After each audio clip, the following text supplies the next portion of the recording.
আপনাকে তো বাসা ভাড়া দেবে না, এটা তো ফ্যামিলি বাসা। আমি ফ্যামিলি নিয়েই থাকবো। কে কে? বাবা মা আমি আমরা 3 জন থাকবো। আপনার বাবা থাকতে আপনি বাসা দেখতে আসছেন কেন? আপনার বাবা কোথায়? আমি বাসা দেখবো তো আমার পছন্দ নিব তাই আমি এলাম। ভাড়া কেমন? আমাদের কাছে না খুব বেশি একটা বাজেট নেই। আসুন বাসা দেখবেন, আসুন।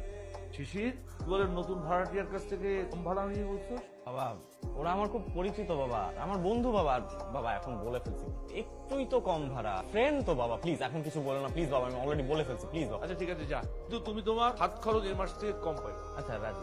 না না না, আমার কাপড় আমি নিজে ধুতে পারবো। তুমি ওই নতুন ফ্ল্যাটে যাও, রুমগুলো পরিষ্কার করো, ভাড়াটিয়া খুব শীঘ্রই চলে আসবে, যাও। তোর নাম কি? পোলা না মাইয়া? পোলা। খালাম্মা মুখে মুখে মিথ্যা কয় ভাইজান, নিজের চোখকে দেখছি সুন্দর একটা মাইয়া। টোকা তো। ছাদের চাবিটা একটু দেয়া যাবে? চাবি দেয়া তো নিষেধ, তবে আপনাকে দিতে পারি। নিষেধ থাকলে আমাকে কেন দেয়া যাবে? নিয়মে নাই, কিন্তু আপনার জন্য নিয়মটা ভালো। দাঁড়ান চল। সেদিনের শরবতটা কিন্তু সুন্দর ছিল। সুন্দর ছিল নাকি মজার ছিল? সুন্দর হয় দেখতে আর খেতে হয় মজা।